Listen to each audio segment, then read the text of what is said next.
এটা একটা এমন একটা সমস্যা যেখানে নর্মালি আমাদের লিভারে ফ্যাট থাকে, কিন্তু লিভারে যখনই আমাদের লিভার ওয়েট থেকে 5 to 10% বেশি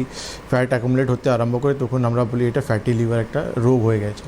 ফ্যাটি লিভার ন্যাচুরালি এমন একটা সমস্যা যেটা এখন আমরা খুব কমনলি 10টা থেকে আমি বলতে পারি 6টা পেশেন্ট কিন্তু আমরা ফ্যাটি লিভার পাচ্ছি। কারণ একটাই রয়েছে, আমাদের লাইফস্টাইল, আমাদের খানপান বা আমাদের এক্সেস অ্যামাউন্টে অ্যালকোহল ইনটেক বা এমন কিছু ওষুধ যেটা আমাদেরকে নেওয়া ওভার দ্য কাউন্টার আমরা উইদাউট প্রেসক্রিপশন আমরা খেয়ে চলে যাচ্ছি, তার জন্য কিন্তু এই ফ্যাটি লিভার প্রচুর মাত্রায় বেড়ে চলে গেছে। এইটার তো আমাদের একটা অদ্ভুত অভ্যেস রয়েছে যে নিজেদের মতো আমরা ওষুধ খাই এবং লাগাতার খেয়ে যাচ্ছি। কতটা ডোজ আমাদের দরকার বা আমাদের আদৌ সেই ওষুধ লাগবে কি না, আমরা একটা নির্দিষ্ট সিমটমকে নিয়ে প্রত্যেকে হয়তো বা আমাদের পরিবারে যদি 5জন সদস্য থাকে একই রকম ট্রিটমেন্ট করছি,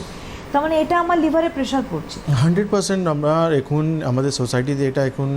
সবথেকে বার্নিং একটা প্রবলেম হয়ে গেছে, যেটা আমরা উইদাউট কোনো এক্সপার্ট অ্যাডভাইস আমরা ওষুধ খাচ্ছি। আমরা ব্লাইন্ডলি আমরা দেখলাম একটা গ্যাসের ওষুধ খেয়ে কোনো একটা পেশেন্ট বা বাড়ির একটা লোক ভালো হয়ে গেল, তার সেই গ্যাসের ওষুধ বাড়ির সমস্ত লোক খাচ্ছে। সোসাইটিতে আমি আর 4জনকে বলে দিচ্ছি এটা খান, আপনার গ্যাস কমে যাবে। আমরা এটা খুবই একটা মানে ডেঞ্জারাস সিচুয়েশানে রয়েছি, কেন কি এটা আমাদেরকে কিন্তু আস্তে আস্তে খুব খারাপ জায়গায় ফেলেছে। কেন কি আমার শরীরে কী সমস্যা হচ্ছে আর একটা পেশেন্টের শরীরে কী সমস্যা হচ্ছে, তার পাশে লোকে আর শরীরে কী, কেন আমার গ্যাস হচ্ছে, আমার অন্য একটা রোগ হতে পারে, ওনার গ্যাস হচ্ছে ওনার একটা অন্য রোগ হতে পারে, কারো হজম হচ্ছে না তার একটা অন্য রোগ হতে পারে। তো সমস্ত সমস্যাকে আমরা একটাই জায়গায় ফেলে তাকে ওই কিছু ওষুধ আমাদের মনে আছে বা আমরা জানি বা আমরা কাউন্টারে গিয়ে, কেন যারা মেডিকেল স্টোরও খুলে বসে আছে তারাও তো ডক্টর নেই,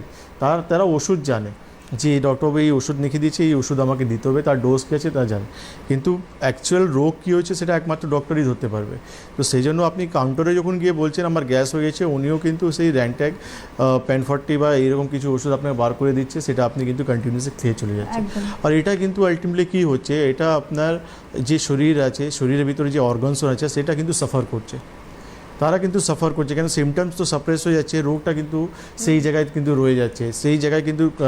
প্রোগ্রেস হচ্ছে রোগটা আমার। কেন আজকে যে টপিকটা আমরা ফ্যাটি লিভার নিয়েছি, ফ্যাটি লিভার আলটিমেটলি 4টে স্টেজ রয়েছে। আমরা যখন এই রোগটাকে আমরা সিমটমটাকে যখন না বুঝে আমরা শুধু ওষুধ খেতে চলে যাই, আলটিমেটলি এটাই আস্তে আস্তে দেখা যায় যে ইউএসজি আমরা করি, সিটি স্ক্যান করি, তখন ধরা পড়ে যে ফ্যাটি লিভার আপনি সেকেন্ড স্টেজে চলে গেছেন, থার্ড স্টেজে চলে গেছেন, ইভেনচুয়ালি এমন কন্ডিশন হয়ে গেছে কি পেশেন্ট যে সিরোসিস অফ লিভার পর্যন্ত গিয়ে ডায়াগনোস হয়েছে, এমন কন্ডিশন হয়ে গেছে, বাজে কন্ডিশন যেখানে পেশেন্ট ক্যান্সার পর্যন্ত চলে গেছে, শুধু এই কিছু ওষুধের উপরের জন্য। একদম আমরা আসছি